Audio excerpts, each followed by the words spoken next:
Nous sommes sur le thème sortir des schémas financiers toxiques. Est-ce qu'il y a une des personnes qui veut prendre la parole, dire qu'est-ce que ça lui évoque, les schémas financiers? Qu'est-ce que vous entendez par vous par schéma financier? N'hésitez pas à prendre la parole. Ben, pour moi, je sais pas, hein, pour moi, les schémas financiers toxiques, c'est vouloir reproduire ce que nos parents ont fait, ou penser qu'on n'a pas assez, ou se dire qu'on n'est pas capable d'obtenir ça, que c'est réservé à une élite. Pour moi, c'est ça. D'accord. Attends, qui a pris la parole? Je ne vois pas. C'est Zora. D'accord. Ok. Donc pour toi, c'est essayer, enfin, c'est ne pas reproduire ce que nos parents ont fait, par exemple.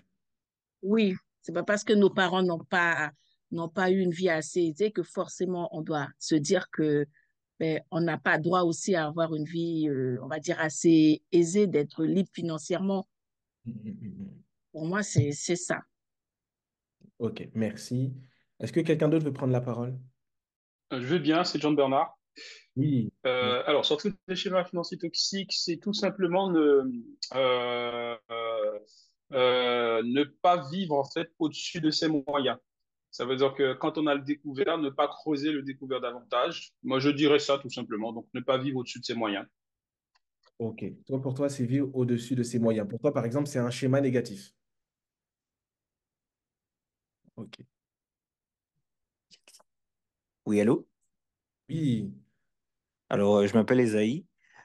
Pour moi, ça regroupe un peu l'ensemble des comportements, des habitudes qui font que d'une manière ou d'une autre, on agit dans le domaine de finance, mais de manière à nous nuire que à contribuer à notre bien-être, en fait. Le côté toxique vient dans le fait que au lieu de nous développer, tout ce qu'on fait comme action, comme réaction, comme habitude, comme comportement, va dans le sens contraire au fait de notre bien-être, en fait. C'est l'ensemble de ces habitudes-là qui constituent un peu un schéma toxique. Très, très bien. Merci. Très bien. Donc pour toi, c'est vraiment toutes les habitudes en fait qui sont contraires à notre bien-être. Voilà. En tout cas, sous le plan des finances. Ok, très bien.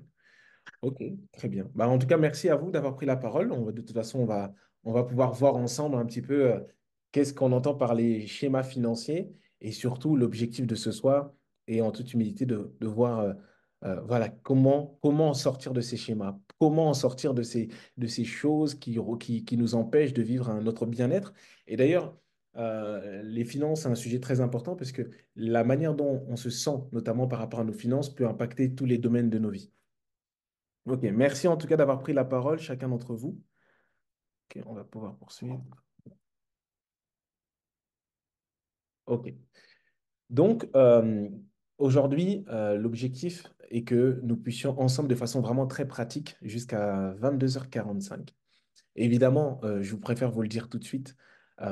Aujourd'hui, en 1h15, on est en train de faire un module qu'on peut faire en formation qui est un module complet de plusieurs heures et surtout avec des exercices vraiment très pratiques. Mais j'aimerais simplement déjà si vous voulez prendre des notes, n'hésitez pas. Et en tout cas, à faire un screen parce que les enregistrements, il s'avère que j'ai tenté d'enregistrer la fois précédente, mais l'enregistrement n'a pas forcément fonctionné. Donc, du coup, pour être sûr de ne rien perdre, n'hésitez pas à prendre en photo, à prendre des screens et surtout à être très attentif pour pouvoir comprendre les étapes par lesquelles on va passer. En fait, lorsqu'on parle de sortir des schémas financiers, il faut savoir qu'il y a généralement quatre grandes étapes. Et après, de toute façon, si vous avez des questions, on le verra ensemble. Il y a quatre grandes étapes. La première étape consiste à comprendre c'est quoi déjà son ADN financier.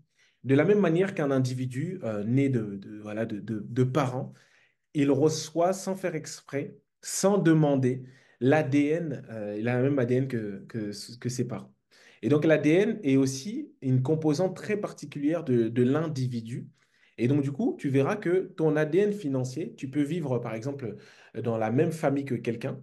Lui, il va adopter une ADN financier différente de la tienne. Et tu verras qu'est-ce qu'il y a, qu'est-ce que j'entends parler par ADN. Et pourtant, vous avez grandi dans le même environnement, mais peut-être qu'une autre personne aura des résultats différents. Et on verra ensemble, de façon pratique, quel est ton propre ADN financier, c'est-à-dire quels sont les choses qui composent son propre ADN financier. Tu vas faire toi-même l'exercice, on le verra aujourd'hui. Et ensuite, la troisième étape est de maintenant de comprendre l'impact de ton ADN financier sur ta réalité présente. Tu verras que euh, la plupart du temps, les choix que nous faisons au quotidien sont souvent très inconscients et qu'il y a beaucoup, beaucoup, beaucoup de nos actions qui nous semblent finalement être des habitudes. Mais en réalité, ces habitudes-là, tant qu'on ne met pas des mots dessus, quelqu'un dit on met des mots sur des mots, tant que tu ne mets pas des mots sur des mots, ben, en fin de compte, tu vas rester dans la même situation. Et ensuite, on verra la quatrième étape, qui est tout simplement comment sortir de façon concrète des schémas financiers. Tu verras qu'en réalité, il y a une puissance dans la confession de la vérité. Tu verras qu'il y a une différence entre la réalité et la vérité. La réalité, c'est ce que tu vis aujourd'hui, mais la vérité, c'est ce que Dieu a prévu pour toi. La vérité, c'est ce que Dieu a prévu pour toi et la réalité, c'est peut-être ce que tu vis aujourd'hui. Alors peut-être qu'aujourd'hui, tu es connecté, mais tu as beaucoup de dettes. Peut-être qu'aujourd'hui, tu es connecté, mais il te manque de l'épargne de précaution. Peut-être qu'aujourd'hui, tu es connecté, mais tu es tout le temps stressé. Et c'est la réalité financière dans laquelle tu es.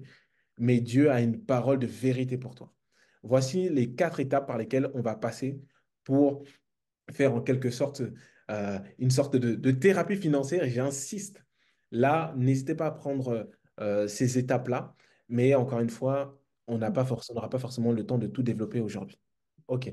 En fait, il faut comprendre que chaque individu a un patrimoine génétique. Et en fin de compte, tu vas voir que aujourd'hui, ton ADN financier est ce qui va impacter ta vie financière. Et l'ADN ne se voit pas. Mais ce n'est pas parce que ça ne se voit pas que pour autant ça n'existe pas. Et en fait, la première composante de ton ADN financier, ce sont tes croyances et tes pensées par rapport à l'argent. Note-le bien parce qu'après, si je vous fais des questions surprises, la première composante de ton ADN financier, ce sont tes pensées et tes croyances par rapport à l'argent. La deuxième composante, ce sont tes émotions par rapport à l'argent. En fait, sans parler, sans parler, il suffit juste que quelqu'un a dit montre-moi tes actes et je te dirai ce qu'il y a dans ton cœur. Et en fait, tes émotions, en réalité, on parle de finances, mais on parle encore d'émotions. Pourtant, ça peut être un sujet qu'on pourrait considérer contraire, alors que pas du tout. Vous allez voir qu'en réalité, les émotions sont principalement aussi ce qui dicte les choix financiers.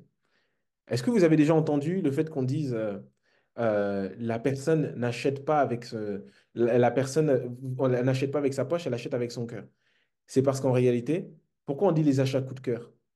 Comment justifiez-vous une personne qui veut acheter, s'il y a quelqu'un qui, ça lui est déjà arrivé, il peut mettre un pouce, ou en tout cas une réaction. Comment vous comprenez qu'une personne veuille acheter, par exemple, un bien immobilier? Elle avait prévu un budget de 200 000 euros et finalement, ils disent, ah, on va mettre 250 000. Vous connaissez les émissions comment c'est ces émissions-là? Achat d'appartement ou maison. Au début, la personne veut mettre 200 000 euros, elle se retrouve à mettre 50 000 euros. Donc, quelles émotions l'ont poussé à arriver à se dire, mais je vais mettre 50 000 euros. Donc, on se rend compte que finalement, les choix ne sont pas si rationnels que ça. Même des personnes qui sont très cartésiennes peuvent se retrouver dans ce genre de situation. Et tu verras également que les mots que tu emploies ont une grande incidence sur ta vie financière et enfin, tes souvenirs. Pourquoi les souvenirs? L'âme, quelqu'un a dit que la Bible dit que l'âme, c'est le siège des pensées, des émotions et des sentiments. Et que dans l'âme, il y a également les pensées, les émotions, les sentiments, également les souvenirs, la mémoire. Et tant que dans ta mémoire, tu as des traumatismes, tu as des choses négatives par rapport aux finances, que tu le veuilles ou non, tes choix financiers vont finir par se répercuter. Ton mindset, tes souvenirs vont finir par se manifester en, comment dire, en catastrophe financière. Mais tu ne te rends pas compte qu'en réalité, c'est peut-être une petite expérience que tu as vécue durant ton enfance. Et tout à l'heure, je vous raconterai peut-être un témoignage. Et puis, on aura l'opportunité ensemble de voir aussi comment concrètement, vous, là, qu'est-ce qui vous est arrivé et qui ont déformé votre vision financière? Je vous ai mis je vous ai mis ce passage-là. Retenez principalement le premier passage. L'autre, on le verra un peu plus tard. Retenez principalement le premier passage pour notre exercice de ce soir. La Bible dit en gros, que Dieu ne nous a pas rachetés par des choses périssables, par de l'or, par de l'argent, mais il nous a rachetés de la vaine manière de vivre héritée de nos pères. Nous verrons tout à l'heure que l'ADN, on l'a vu tout à l'heure, que l'ADN se transmet. Et que même si tu avais un ADN, par exemple, il y a même des gens aujourd'hui, je ne sais pas s'il y a des biologistes, s'il y a des médecins ici, mais les personnes aujourd'hui cherchent à modifier leur ADN. Donc en réalité, moi je te le dis tout de suite, ton ADN financier en Christ va être modifié. Je le crois qu'il va être modifié. Ok, très Amen. Ok. Bon, en tout cas, c'est bien. En tout cas, j'ai entendu que quelqu'un a dit Amen. Et bon réflexe, parce qu'on est dans une formation, c'est très bien. Mais on ne va pas se priver parce que je vais vous donner quelque chose de très précis. Vous allez voir qu'en fait, retenez bien ça. S'il y a une chose à retenir dès maintenant, c'est que soyez bien parce que soyez prêts parce que vous allez être choqués. Ce n'est pas la Bible qui transforme la vie des gens, mais c'est la parole de Dieu. La Bible, si tu la lis, c'est une parole qui est écrite. Mais tant que elle ne se transforme pas en parole dans ton cœur, tout ce que tu écoutes ne servira à rien. Voilà pourquoi lorsque tu dis Amen, ça veut dire je prends ma part et je crois que ça va se manifester dans ma vie. Et d'ailleurs, c'est vrai que c'est une formation un peu atypique où habituellement on parle de finances sur l'angle principalement budgétaire ou sur les aspects techniques. Mais je vous le dis très honnêtement, vous allez voir que sur ce sujet-là, c'est pas le fait de retenir des versets bibliques qui va changer, c'est le fait que cette parole devienne vraie dans votre vie. Ok, on va pouvoir continuer. Alors, on va faire un petit exercice là. Ok. Cet exercice, c'est ce que j'appelle ça ma cure d'âme financière. Est-ce que quelqu'un veut prendre la parole pour vous? Qu'est-ce que c'est l'argent? Un instrument financier, un moyen de paiement. Ok. Qui a parlé? John Bernard, pardon. Ok, merci. Un moyen de paiement. Très bien. Quelqu'un d'autre veut prendre la parole?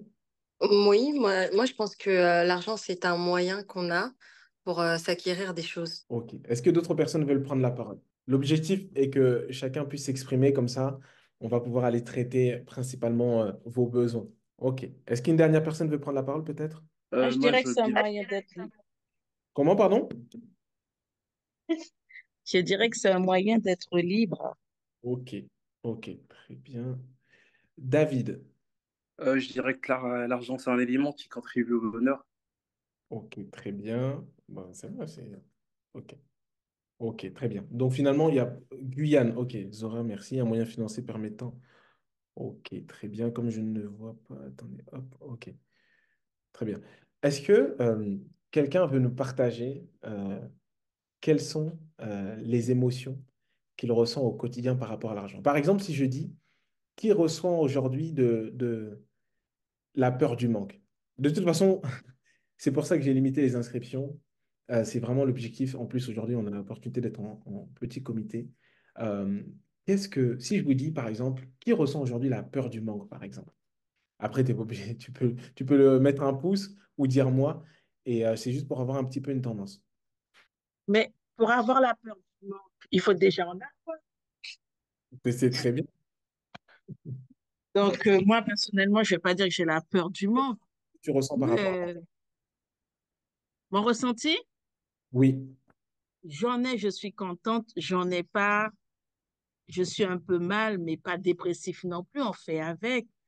Mais je veux changer cette façon de voir les choses parce que je veux pas non plus vivre dans le sens où dire tout le temps, ben, il faut, en fait, quand j'ai plus envie de compter à la fin du mois ce qui me reste. En gros, voilà. Mais face à l'argent, j'ai pas forcément des émotions négatives. Et comme je disais encore tout à l'heure, pour être dans la peur du manque, il faut vraiment déjà avoir. Donc, quand déjà on n'en a pas, ben, moi, cette peur, pour moi, elle n'est pas existante. Donc pour toi, en tout cas, c'est pas une émotion que tu ressens au quotidien. Non, pas Ouais. du tout. Ok, très bien. Merci en tout cas pour ta réponse. Je vais prendre encore peut-être une personne. Après, on va continuer. Précisie?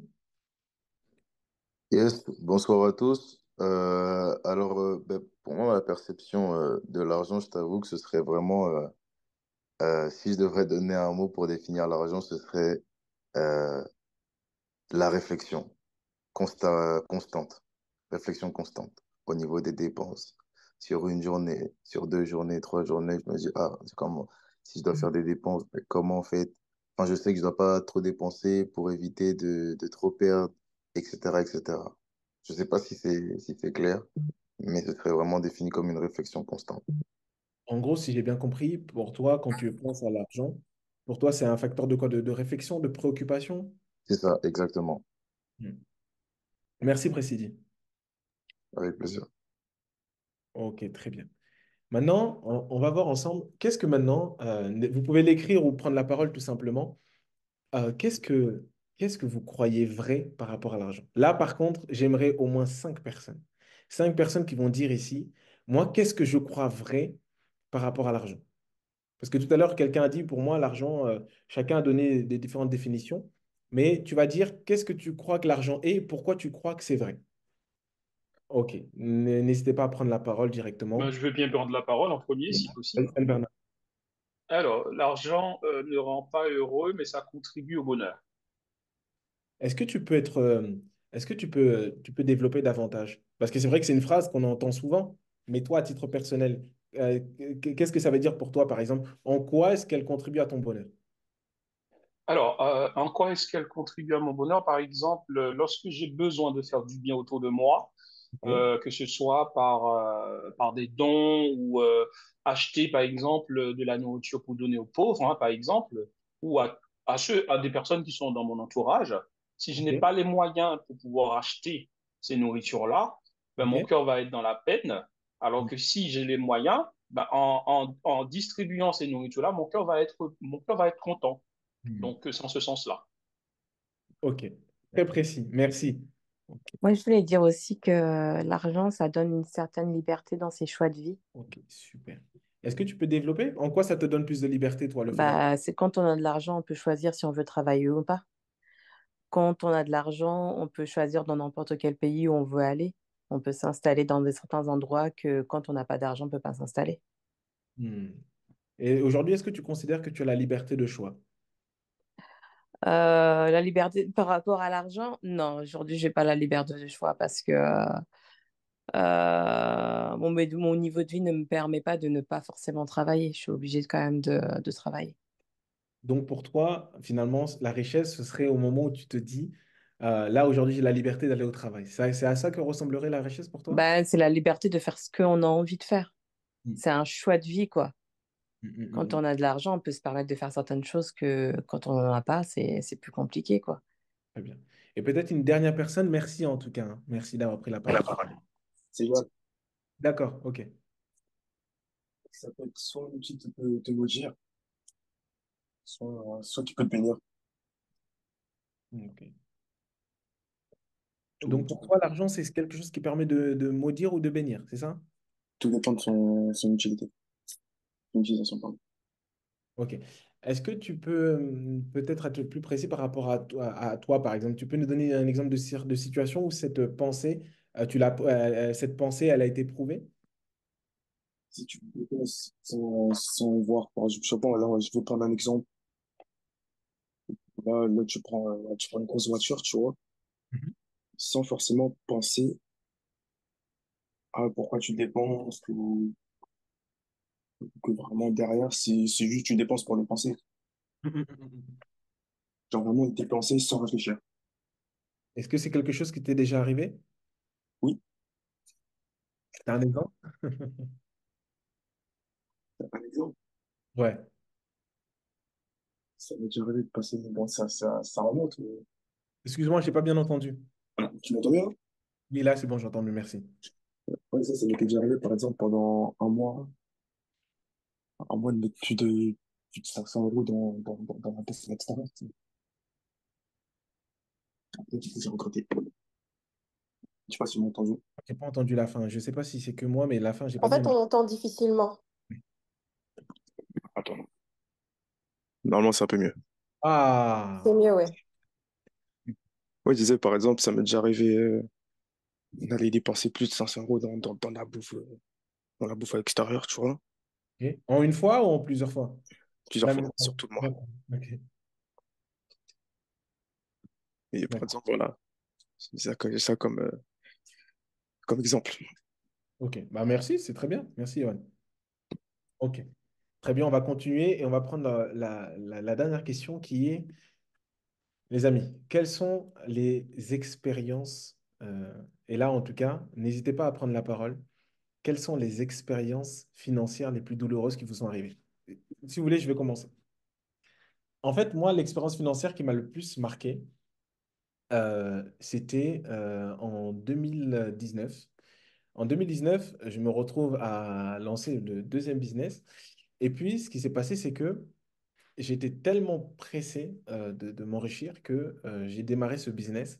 Et à peine j'ai eu de l'argent, directement, j'ai pris les acomptes, je suis parti en voyage à Dubaï, j'ai commencé à louer un bureau à Montparnasse, j'ai commencé à mener la grande vie. J'ai pris un comptable, etc., etc. Sauf que ce qui s'est passé, c'est que j'ai eu une montée très fulgurante, mais à la fois la chute était très brutale. Et cette expérience m'a vraiment marqué. Pourquoi? Puisque à ce moment-là, traversé une grande période de dépression, ce qu'on appelle une dépression masquée ou encore silencieuse, parce que je ne partageais pas mon ressenti, je ne partageais pas ce que je vivais à mes proches. Et ce qui s'est passé, c'est que j'ai commencé à avoir des courriers de sociétés de recouvrement. Et au début, je me suis dit, je ne vais pas répondre. Et en fin de compte, ils m'appellent, parce qu'évidemment, ils avaient mes coordonnées, ils m'appellent nuit et jour. Et cette période-là était une période très humiliante pour moi, puisque déjà, non seulement je ne parlais pas de mes difficultés financières à mes proches, mais je me suis retrouvé dans une situation où ça m'avait tellement traumatisé que je me suis dit, non, déjà, c'est mort, je ne veux plus lancer de business. C'est mort de chez mort, je ne peux plus lancer de business. Autrement dit, cette expérience, elle m'a vraiment traumatisé parce que je me retrouve à avoir des sociétés de recouvrement qui m'appellent.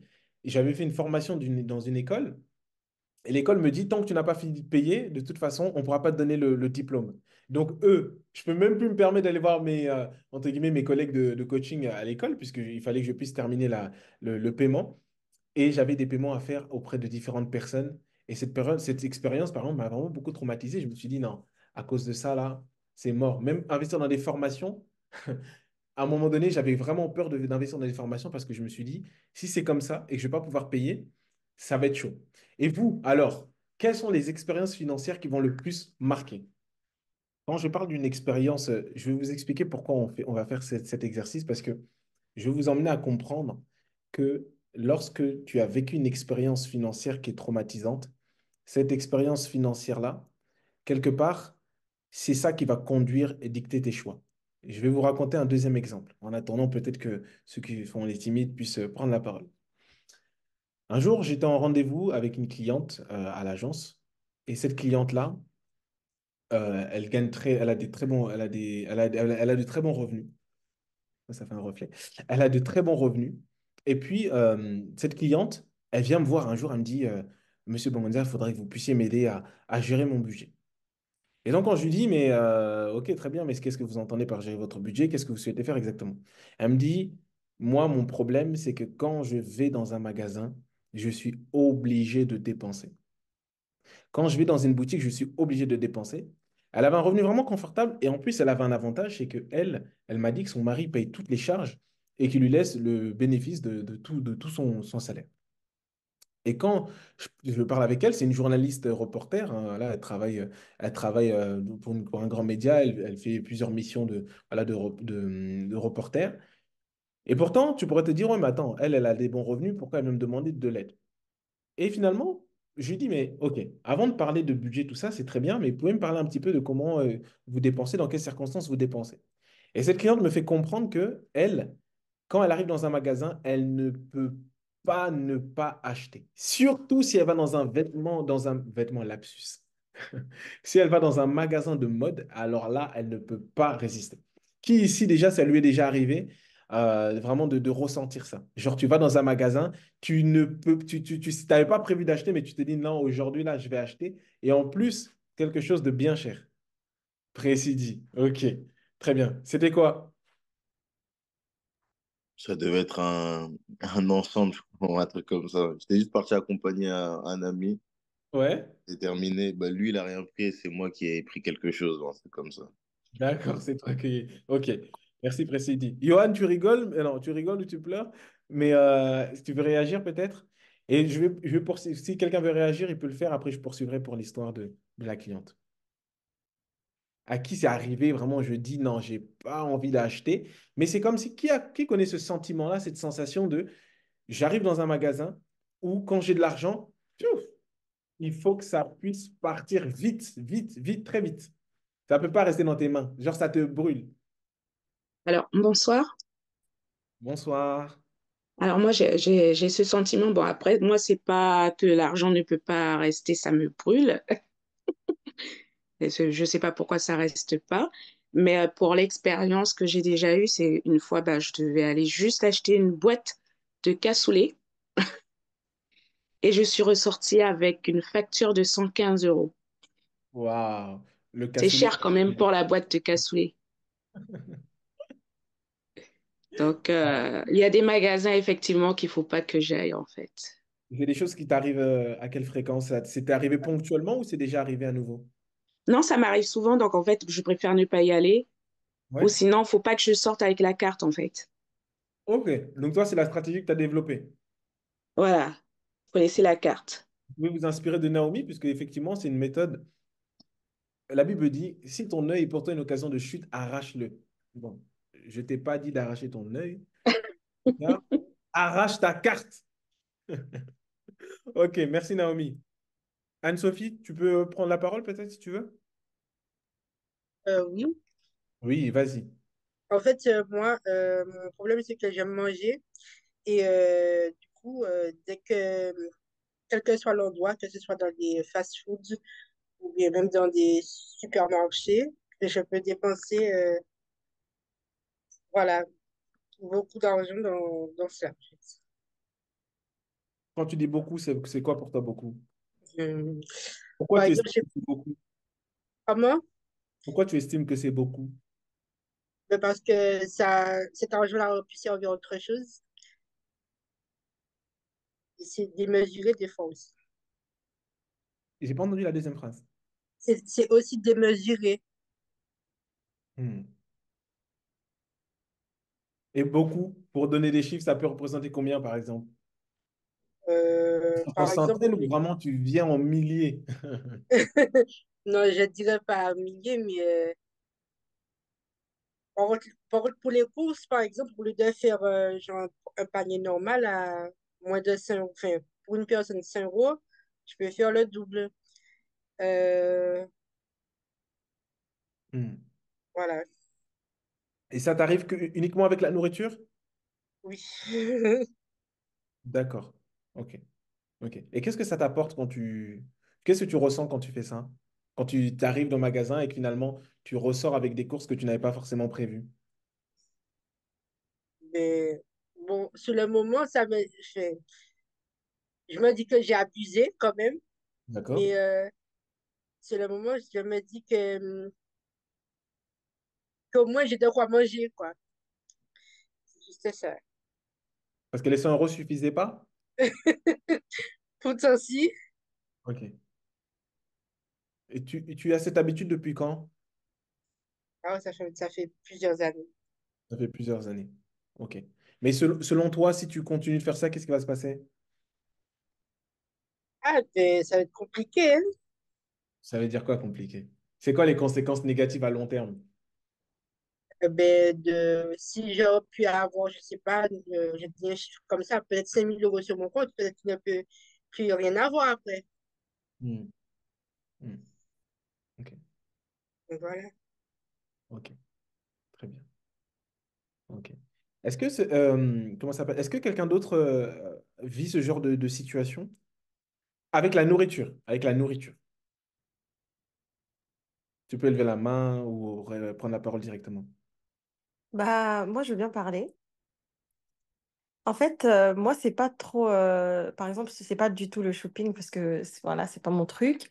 Mais c'est de se retrouver en fait. En fait, c'est comme si tu te retrouves avec des gens qui ont prévu d'aller dans un restaurant, t'as pas du tout prévu d'aller avec eux, mais finalement, tu te retrouves à aller et à payer alors que tu n'avais pas du tout prévu ça. Tu vois? Donc, c'est ce que j'appelle, moi, des dépenses non planifiées.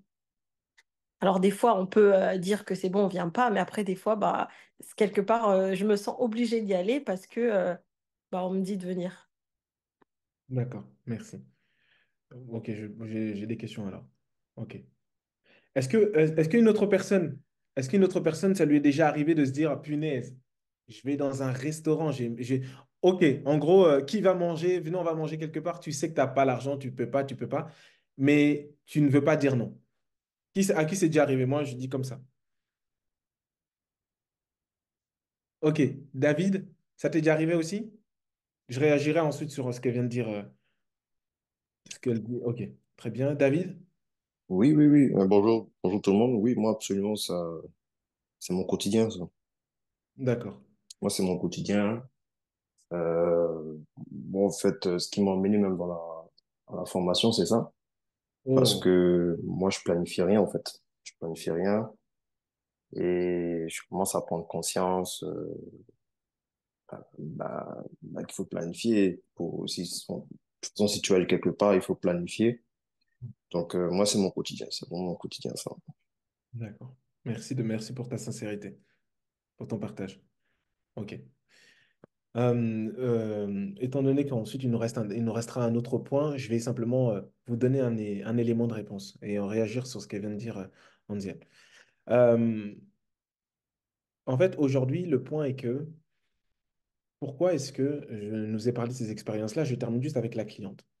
Là, vous pouvez noter si vous voulez, parce que je vais donner juste peut-être deux ou trois exemples grand maximum. En fait, il faut savoir que cette cliente-là dont je parlais tout à l'heure, elle se retrouve dans une situation où elle a un bon revenu. Elle a un bon revenu, mais pourtant, elle n'arrive pas à gérer ses finances. Et vous verrez qu'en réalité, c'est pas juste le fait de se dire, j'ai pas planifié. Il faut savoir que la gestion des finances, si je devais faire un iceberg, vous allez voir que la partie budget, c'est celle qu'on met tout en haut, visible. Ah, mais parce que je fais pas de budget. OK, très bien. Deuxième strate, ça va être plutôt les émotions. Donc, la gestion des finances, c'est d'abord un aspect budgétaire, c'est vrai, mais il y a un aspect émotionnel qui est très important.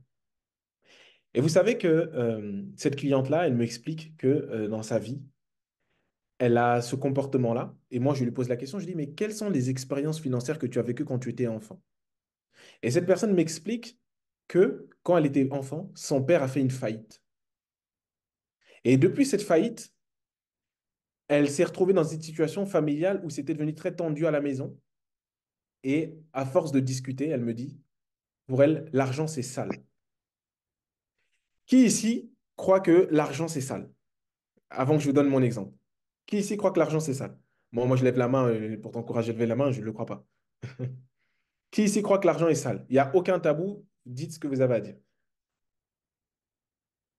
Ok, John, pas moi. Je ne dirais pas ça en vrai, très bien. Ok, très bien, lui dit que non, je ne dis pas ça. Est-ce qu'il y a une personne qui dit, bah, pour moi, j'avoue, l'argent, c'est sale. Ok, très bien. David, il a dit ça, très bien. Une autre personne? Pas moi, très bien, merci. Ok, très bien.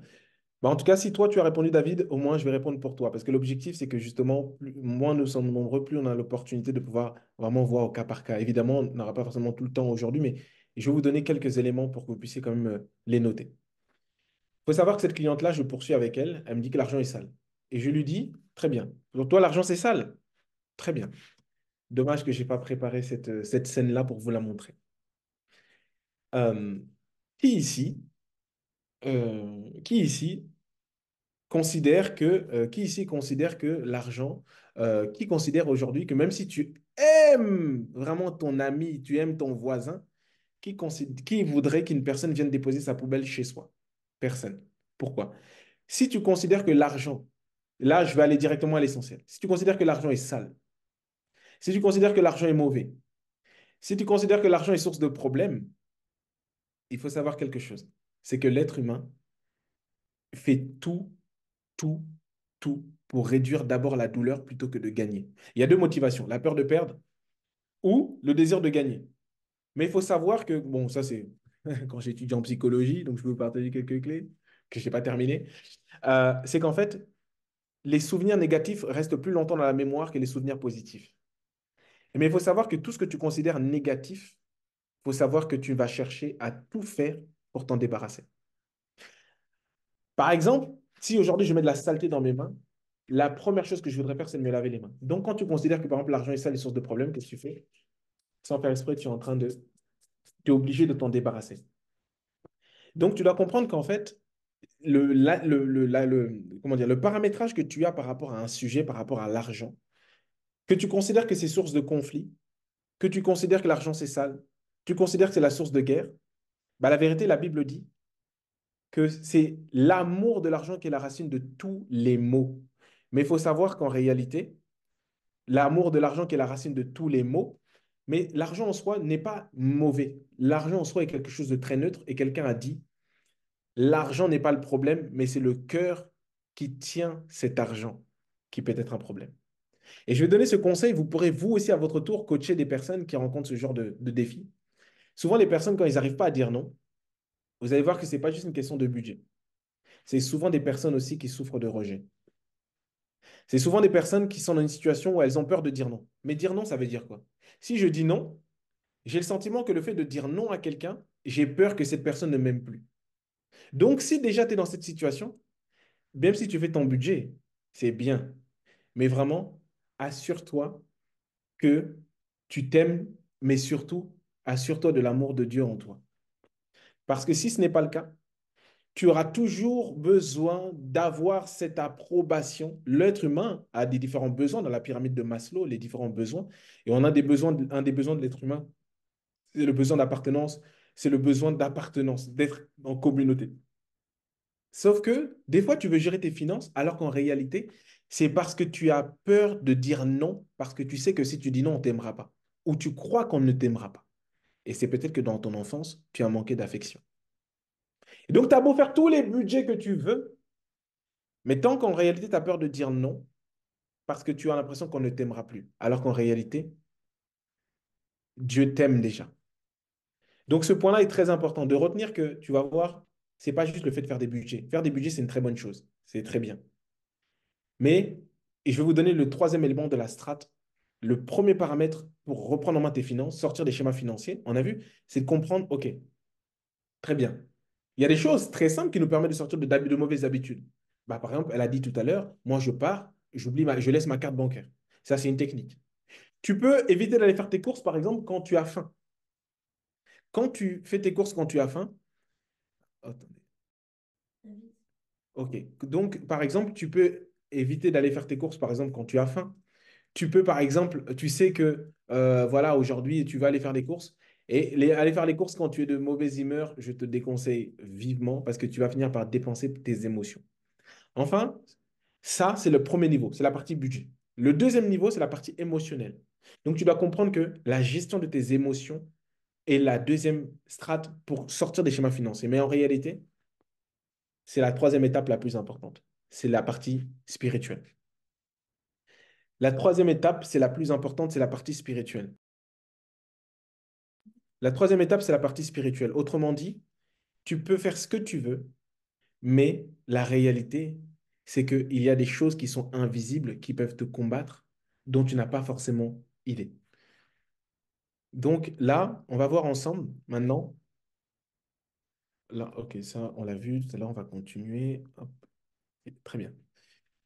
La quatrième étape, on va voir ensemble tout de suite pendant quelques instants avant de prendre le dernier point, c'est que tu peux, un, tu identifies ton propre ADN financier.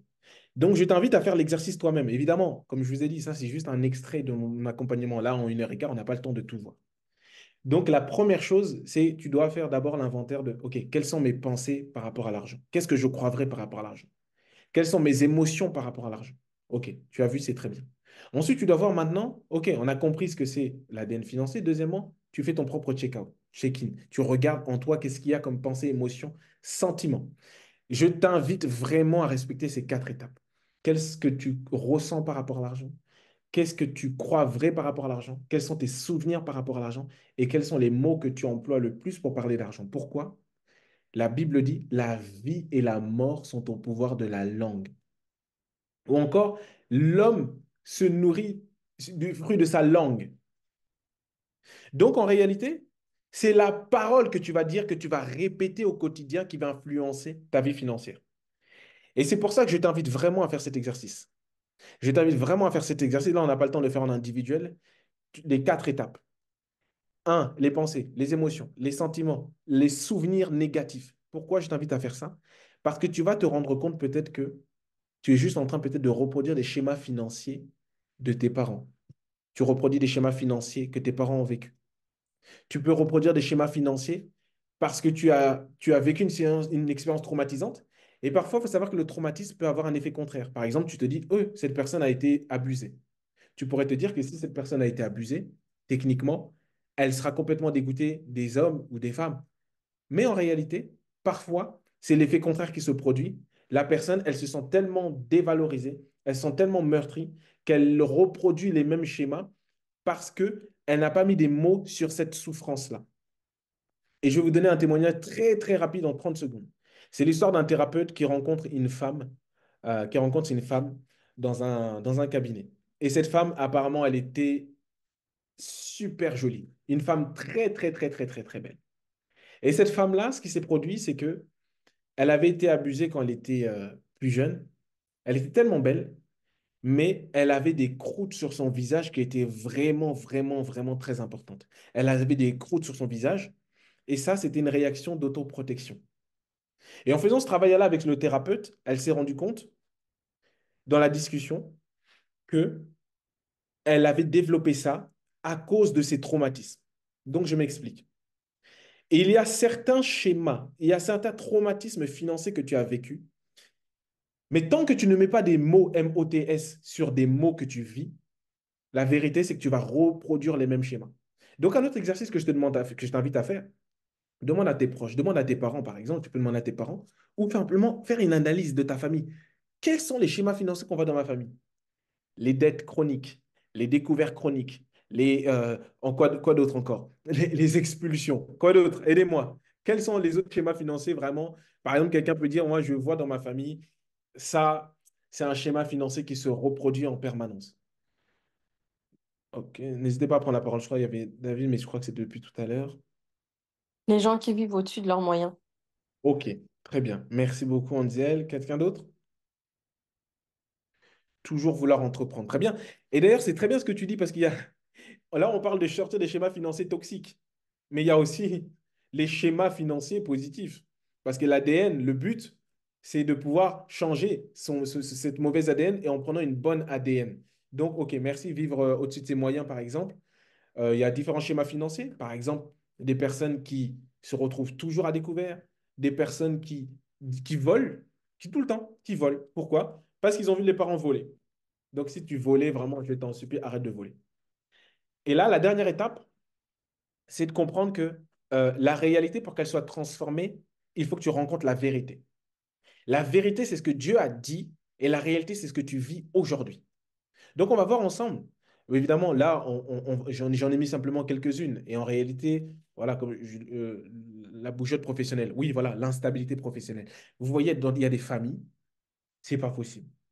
Le nombre de fois où la personne, tu commences un travail aujourd'hui, demain, on t'a déjà viré.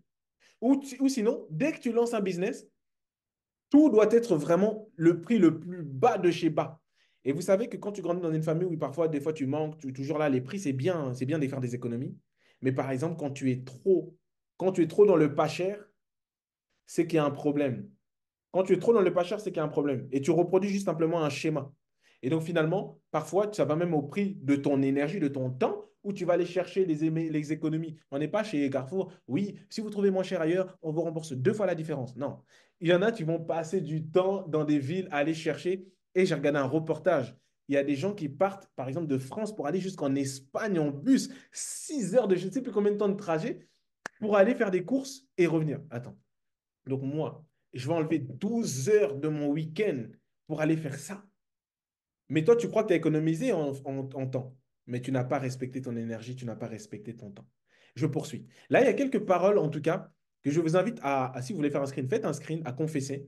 Là, on n'aura pas forcément le temps de tout faire aujourd'hui ce soir parce que j'aimerais qu'on puisse terminer avec l'autre point. Mais il faut que vous puissiez comprendre que la réalité est transformée que par la vérité. Si tu déclares des paroles, mais tu ne le crois pas, ça ne marchera pas. Même quand tu veux devenir un enfant de Dieu, croire en Jésus, c'est pas le fait de répéter une prière. C'est si tu crois dans ton cœur que Dieu est le Fils de Dieu, tu vas être sauvé. Donc c'est pareil, si tu confesses juste, moi, je suis riche pour Dieu, mais tu ne crois pas, tu déclares juste ça comme ça au hasard, ça ne marchera pas. Et je vous encourage, s'il vous plaît, à être intentionnel sur les mots qui sortent de votre bouche au sujet des finances. On a encore des enfants de Dieu qui disent, ah, moi, je suis fauché. Non, tu es riche, mais sans sous. Tu dois refuser de dire des choses pour lesquelles Dieu n'a pas dit. Dieu n'a jamais dit que tu étais pauvre. Quelqu'un dit, je suis riche pour Dieu. Jésus a dit, vous amassez des trésors sur la terre, au lieu d'amasser des trésors dans les cieux pour être riche pour Dieu. Tu peux confesser, je ne... Vous savez quoi? Vous pouvez mettre vos micros. On va juste confesser pendant peut-être 2 minutes, ensemble, parole par parole, de sorte que ce ne soit pas de la théorie, mais que ce soit vraiment par vos propres bouches. On est tous là pour vivre la réalité financière de Dieu. Donc, dès que vous êtes prêts, vous me dites, on va lire en même temps ensemble. Je vous laisse encore 10 secondes pour ouvrir vos micros. On va déclarer ces paroles ensemble et je vous en supplie de les déclarer vraiment avec foi, comme si vraiment vous vouliez voir cette parole être vivante pour vous. Donc là, je vous donne la liberté. Je vais compter jusqu'à 3. 3. On va commencer, on va faire de la droite vers la gauche. On va commencer par je suis riche pour Dieu. 3, 2, 1. Je suis Je suis Je riche suis riche pour Riche Dieu. pour aujourd'hui. Je Dieu. suis riche Je suis aujourd'hui. béni de Je Dieu, suis de toutes riche pour sortes de Dieu. Je suis bénédictions riche pour spirituelles Je Dieu. suis et de Dieu matérielles. de Je toutes suis sortes. riche Je avec n'ai rien Oh, spiritualité, Riche hérité. avec j'étais riche richesse. avec spirituellement. Je Dieu. suis Riche pour riche pour Dieu. Père, Dieu. mon Je Dieu suis Je riche Père, suis et pour que Dieu. riche pauvre de afin Dieu. que je riche, sois Je suis enrichi. riche Je riche suis pour de Dieu. riche de pour toutes Dieu. sortes Je de suis Que riche Riche problématiques. pour moi, pour Dieu. mes Dieu. Dieu m'a problèmes béni. Je financiers Je suis un suis Riche ne solutionnaire pour de Dieu. profiteraient problèmes. je au Je suis manque gouvernement. de Amen. Je rien, manque de de Riche rien. pour Dieu. rien, Je car suis Dieu je pourvoit pour tous mes Dieu. prospère à besoins. tous égards. Je suis Celui co-héritier solutionnaire avec de Christ. problèmes, je ne peux Riche Je pour pas sais Dieu. être pauvre manquer afin que je d'argent, sois car riche. j'aide les gens. Christ a montré la Prospère grâce à à la tous foi à mes égards. problèmes En financiers. Je les Christ, concerne. Je refuse de les je suis porter à libre de toute toute condamnation. Je bénédiction. suis libre de Et toute c'est que condamnation. pour moi, Amen, oui. Amen. Amen. Amen. Déjà, on peut acclamer. Amen. Amen. Amen. Amen. C'est très important. C'est très important ce que vous venez de faire et je vous en supplie, s'il vous plaît. Si vous voulez prendre les screens, faites les screens. Et je ne sais même pas laquelle privilégier parce qu'elles sont toutes importantes. Vous savez, quand vous dites je suis riche pour Dieu, je ne veux plus entendre, en tout cas, hein. Si vous êtes mes clients en coaching, je vais vous le dire. Vous avez l'interdiction de dire je suis pauvre. Moi, je n'ai pas d'argent. Non. Si tu n'as pas d'argent, cherche des gens que tu veux aider et ces gens-là, quelqu'un a dit l'argent avant les gens. Si tu te concentres sur les gens, l'argent viendra. Quand tu dis que je ne manque de rien et Dieu pourvoit tous mes besoins, tu dois comprendre, comme le dit dans Psaume 23, qu'en fait, peu importe si tu manques d'argent, tu ne mets pas ta confiance dans ton salaire qui tombe tous les mois, dans tes revenus locatifs, dans ton salaire. Ton employeur, ton employeur n'est pas Dieu. Ton employeur est un canal par lequel Dieu te bénit. Donc, tu ne peux pas dire je ne manque de rien. C'est Dieu qui pourvoit tes besoins. Quand la Bible dit je suis béni de Dieu, je suis béni en Christ de toutes sortes de bénédictions matérielles et spirituelles, autrement dit, Dieu est équilibré. Il veut à la fois qu'on soit équilibré dans le plan spirituel et matériel. Quand on dit je suis un solutionneur de problèmes, je ne peux pas manquer d'argent, c'est-à-dire ne dis plus je manque d'argent. On le verra sur la dernière masterclass sur Transforme ton talent en argent. Tu dois dire, moi, je sais que Dieu a déposé en moi des capacités, je suis un solutionneur de problèmes, je ne peux pas manquer d'argent et je dois juste trouver les gens que je dois servir et l'argent viendra. Co-héritier avec Christ. Bon, vous savez, quand tu ouvres un compte joint avec quelqu'un, ça veut dire c'est toi ou la personne. Quand tu es co-héritier, c'est-à-dire qu'on est co-riche avec Christ. Donc, autrement dit, les richesses de Dieu appartiennent autant à Christ qu'à toi. Amen.